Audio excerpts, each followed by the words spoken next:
The following account has been translated from French to English. I don't know how much time I have, so I'll try to be quick with this.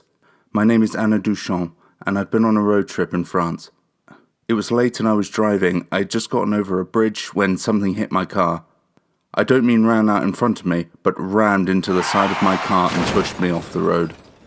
I remember flashes of trying to regain control before hitting a tree.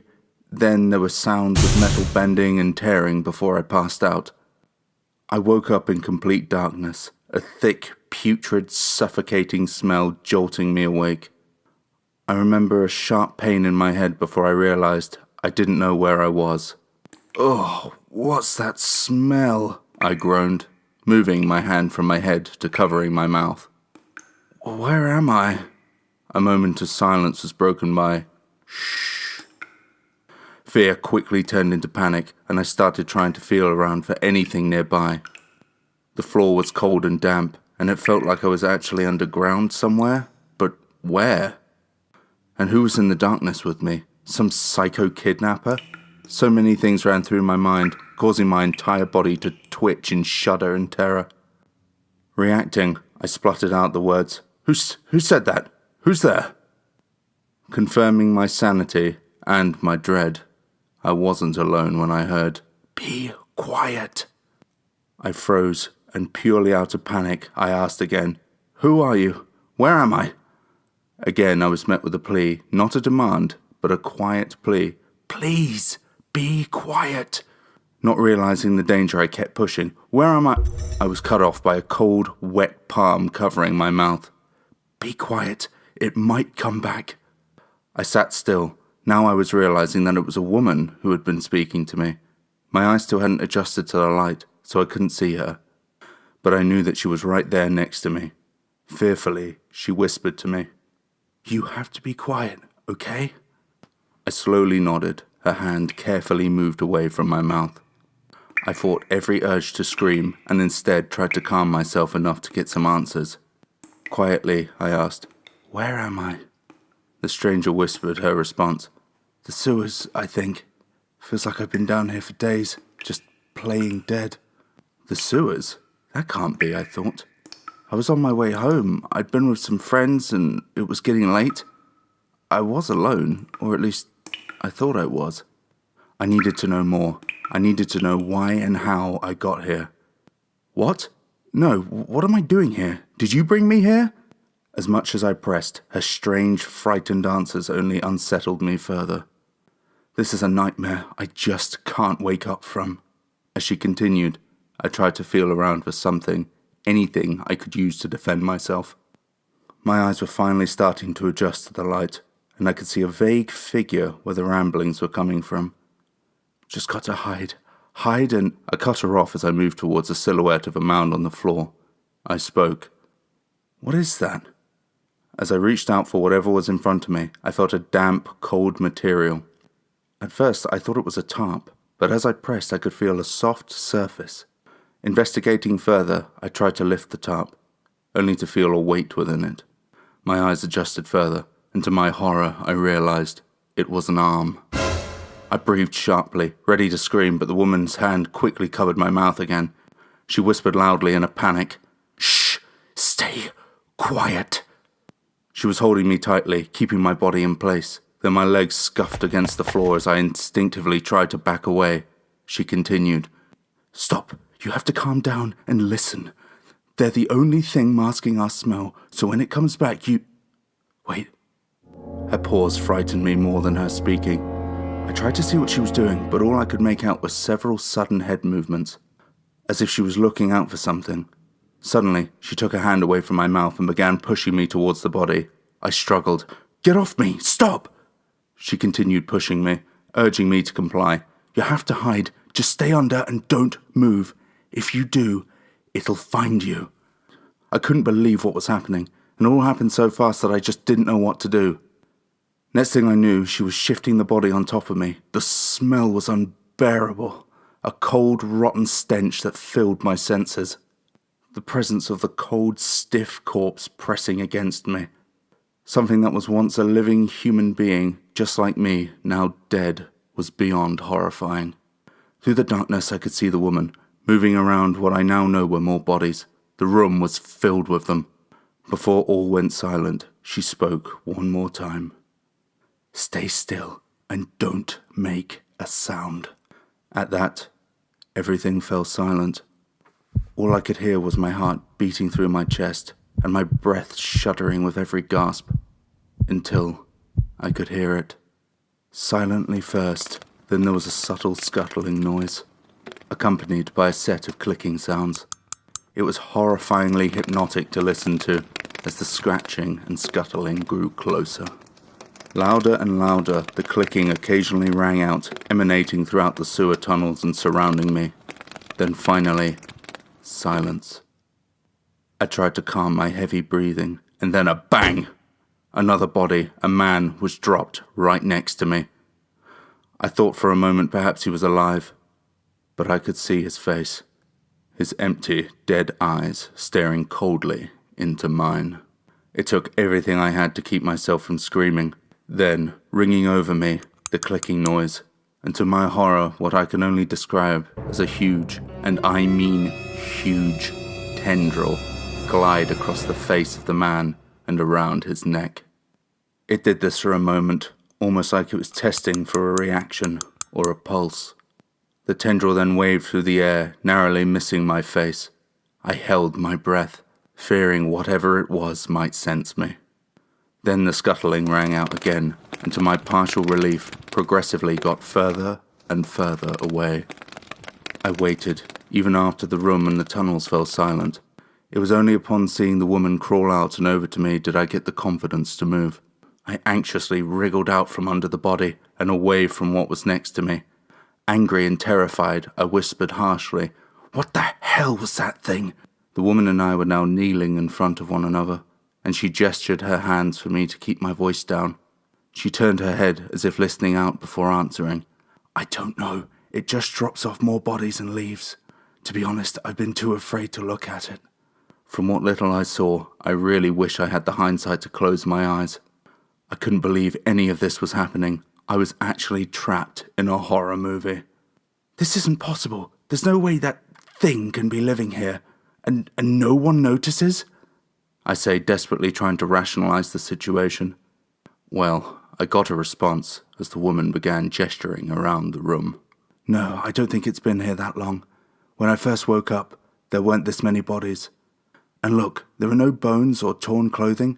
I think it's stockpiling, gathering enough food before it moves on." That last sentence burned one solitary thought in my mind. I'm going to be eaten alive. I just barely managed to whisper my next words. "We have to get out of here." The woman raised an arm and pointed to one of the tunnels. "It's not possible. As if it wasn't bad enough it's a labyrinth down here. But that thing keeps coming back. The safest thing to do is to hide." She wanted to stay and what? Just wait for death? No, I was not staying around for that. I stood up and told her. "Hide? Next time that thing comes back, that could be it. I'm going to try and find a way out." I could see her head shaking in disapproval. "You're wasting your time. I'm staying here." As I began to move towards one of the tunnels, she spoke up once more. "Wait. Take that one." She was pointing to a tunnel to my right. The other bodies there were scattered around rather than piled up. "It doesn't use that one much. Could give you more of a chance." I thanked her and slowly began my journey out of the room. As I made my way through the sewers, I did everything I could to stay quiet. Every slight noise had me on edge, and I kept hearing that scuttling, just crawling around the inside of my head. As I approached a larger section, more like a hallway than a tunnel, I couldn't believe the sheer size of the sewers, as this place really was like a labyrinth of endless tunnels. I kept looking for a service hatch, but so many of the ladders had been destroyed. The metal grates to freedom were too high to reach. Did the creature do this? If this thing is smart enough to remove a means of escape, was it smart enough to realize that someone was missing when it got back? I have to find my way out. I don't want to die in a damn sewer. Then, as I passed yet another tunnel, I could see it, a ladder. I quietly and carefully walked swiftly towards it, mentally thanking everyone and everything I could think of. I grabbed hold of the cold metal and put some weight on it, but something was wrong. There was a sticky, slimy substance that congealed and stretched as I brought my hand away in disgust. At first I thought it was just my eyes, but through the darkness, I could see the ladder slowly lowering. Then suddenly, bang! The ladder crashed to the floor, ringing out like a funeral bell, summoning death towards me. The sound died out, and I stood in complete silence, paralyzed with fear. Slowly, I could hear it, the scuttling, scraping and clicking, echoing louder and louder throughout the tunnels. It was coming for me. I ran, knowing I couldn't get far and not wanting my footsteps to give away my location. I ducked into a small tunnel and sat quietly. The approaching sounds resonated around me until they fell completely silent. I felt for a moment, perhaps it had just passed me, and kept going. I slowly slid my head out from where I was hiding. I ducked back in again. I thought it had seen me, but it didn't move. All I could hear was a series of coughing or hacking, then a long hissing sound. Just as quickly as it started, it stopped, and that's when I saw it for the first time.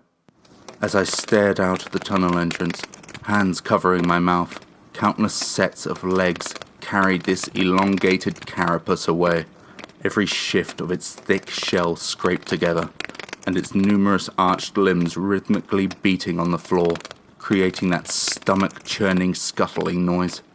I waited until the sound was gone before poking my head out once more. Then I saw the ladder. It had been placed back up. It had set a trap, and now it knew someone was running around its home. I crawled out from the tunnel and stood for a moment, listening, trying to figure out which way I should go. I felt something grab my shoulder. I span around to see it was the woman. I placed a hand on my chest, covering my heart. "Oh my God, you scared me," I whispered harshly. She had taken her hand off my shoulder and placed both of her hands in the air, in a way people do to show that they aren't a threat. "Shh, I'm sorry. I'm so glad I found you," she whispered. "What are you doing here?" I asked, speaking in a softer tone. "You were right. Hiding isn't going to work, so I tried looking for a way out myself." She gestured for me to follow her further into the tunnels. "Good, though, to be honest, I was thinking about hiding again," I said. A slight moment of laughter lessened some of the nightmare we were trapped in. She responded in kind. "Well, on the bright side, this is the furthest I've ever gotten." We laughed under our breath. It was then I realized that I didn't know what to call her. "I'm Anna," I said, quietly introducing myself. "Margot," she responded. We crawled and slunk our way through the sewers, desperately looking for any signs of light or escape, and after what felt like an eternity, we could see a dim light in the distance. Following it, we realized that it was moving. We stood perfectly still as we noticed the light grew brighter and closer. It illuminated the large cross-section at the end of our tunnel, providing enough light to see that it was another person. A man from what I could see. "It's a person. Maybe he knows a way out." Margot's voice had a sense of hope that momentarily numbed me to our nightmare. The man must have heard her as the light shone down the tunnel. We were just far away enough that it didn't blind us, but he could definitely see us before him. "Hello? Is someone there?" His yells echoing throughout the sewers. Hope immediately vanished as we realized just how loud he was being. "Stop! Stop yelling!" we whispered loudly. This only seemed to make him more alert as he moved to the edge of the cross-section of our tunnel and continued to call out. "What are you doing down here?" He stepped slightly closer. We put our hands up to reference to keep his voice down as we tried to warn him. "Please, you have to keep it down. There's something—" We were cut off. "Hey, who's there?" His light moved from us, once again plunging us into darkness. We could see the cross-section once illuminated. As he came into view, I saw him stumble backwards, throwing his arms in front of him before the creature stormed through the section. It seized him and continued to charge forward, as the man's screams rang out a gut-wrenching alarm throughout the sewers. The flashlight had dropped to the floor, continuing to light the way ahead. I chose to run towards it, as I could hear the screams growing ever silent. Margot followed me. As we reached the cross-section, I grabbed the flashlight and ran straight down the tunnel in front of me. I didn't want to risk sneaking around, only for it to come right back and recapture us. Or worse. We kept running, and every ladder we came across was either destroyed or trapped. The walls all looked the same, and in our fear and adrenaline, we couldn't tell where we were. Eventually, we just had to stop, catch our breath, and think. "We're never gonna get out of here," I heard Margot whimper. "We're gonna die down here. It's hopeless." I wish I could say that I came up with some great speech, some motivating words, but I felt the exact same way. All I could do was put my hand on her shoulder. We stood in silence for several moments, and then she took a step forward, then another and another. I didn't know if we were really going to get out, but I wasn't going to stay and wait to die. My whole body ached and strained. My adrenaline had worn off. I was tired and dehydrated. It was worse for Margot. I don't know how long she had been down here, but she was falling behind. It was so quiet, so I felt we could take a moment to recuperate. "Rest here a moment. I'll take a look around." I led Margot over to a wall. She didn't answer, and instead just raised her hand in confirmation. I scouted out ahead, but everything looked the same. I walked further down the tunnel, hoping to find some source of escape. Every step I could feel my body slowing down, and I began to drag my feet. Doubt. It was ringing out in my head and coursing through my entire body. Am I ever getting out of here? I wondered desperately. This thought continued over and over. Every step I took was plagued with visions of finding a way out, only to hear that awful scuttling, to feel it grab hold of me, and to be pulled back into the darkness. Only this time, that thing would finish me. I stopped moving to calm myself, only to realize I didn't know where I was. I'd let my guard down and lost my way, so I panicked and spanned the flashlight around.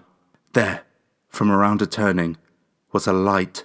I approached cautiously down the tunnel, not quite believing my eyes. I gasped. It was a light, illuminating a ladder, a way out. Did it miss one? Is this a trap as well? Question after question raced through my mind. I started towards the light, but stopped. Margot! I can't leave without her.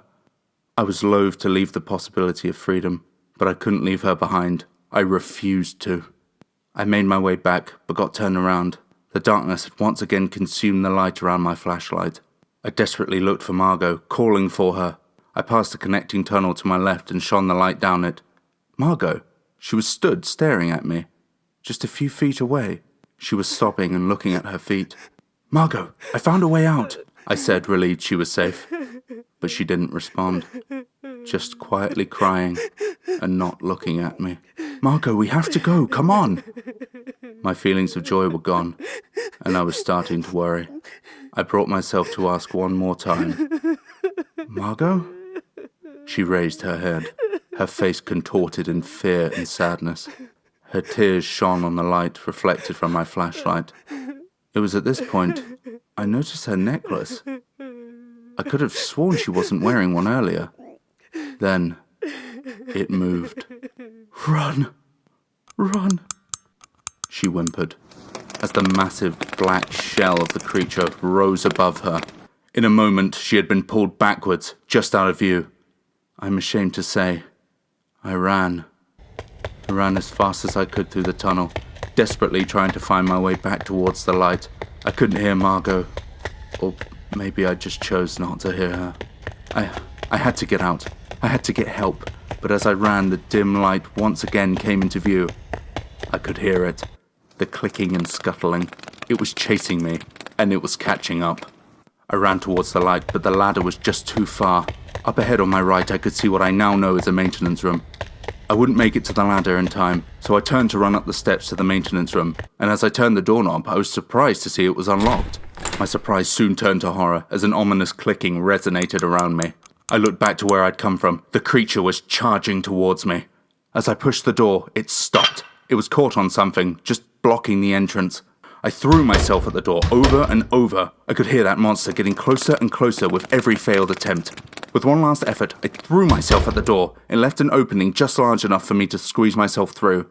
I fell onto the floor on the other side. Quickly, I jumped up and dragged a metal cabinet in front of the door.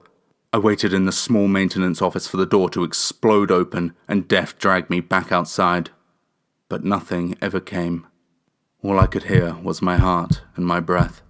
As it turned out, what was blocking the door was a makeshift doorstop. There was also a bar above the door. If you reached up after slightly opening the door, you could use it to move the doorstop. Broken lock, I suppose. No budget for a new one. I guess they didn't expect people to break into the sewers. I found some chocolate in the desk and a notepad, so I started writing. I don't know how long I've been in here. I'm going to make a run for it. I can't stay in here forever, and I don't think it's going to let me. I'm writing this in the hopes that if I don't make it, perhaps someone will. Maybe someone can get this out to the world and tell everyone about this thing, this monster. It's like a centipede. My name is Anna Duchamp, and I love my family. My name is Peter. I work for the city's sanitation department, and I found this note in the remains of one of our maintenance rooms. A few days ago, my friend and colleague, Jacques, went missing after being sent down here on a late shift to examine some possible damage to the pipes. After his disappearance, a number of government suits showed up and told us to stay out of certain areas of the sewers. They told us it was classified and for our own safety. As for Jacques, we've received no information. It's as if he just disappeared without a trace. I don't know if this notebook is just the ramblings of some crazy homeless person squatting down here, or perhaps just some sick joke. But when I first got down here, before the government type showed up, I saw markings, similar to what an industrial drill would make on short bursts. As for the broken ladders, we're down here regularly, and it would take more than just some homeless people with a buzzsaw to get through all of those at that height. I don't speak English, so perhaps someone can translate this for me. If this is true, then these people, my friend included, and their families deserve to know the truth. And we all deserve to know what's living beneath our feet. Good day, I'm John 19, and thank you for listening. Well, the centipede may just make your next visit to the restroom a little more unsettling. The sewers aren't exactly the nicest place, regardless of where you find yourself, but you never truly know who or what is living right under your nose. I hope that you enjoyed today's video. If you did, then perhaps subscribe, leave a like, and if you're feeling particularly cheeky, maybe even a comment. I do hope that you'll join me again. Stay safe, sleep well, but remember, here we make monsters.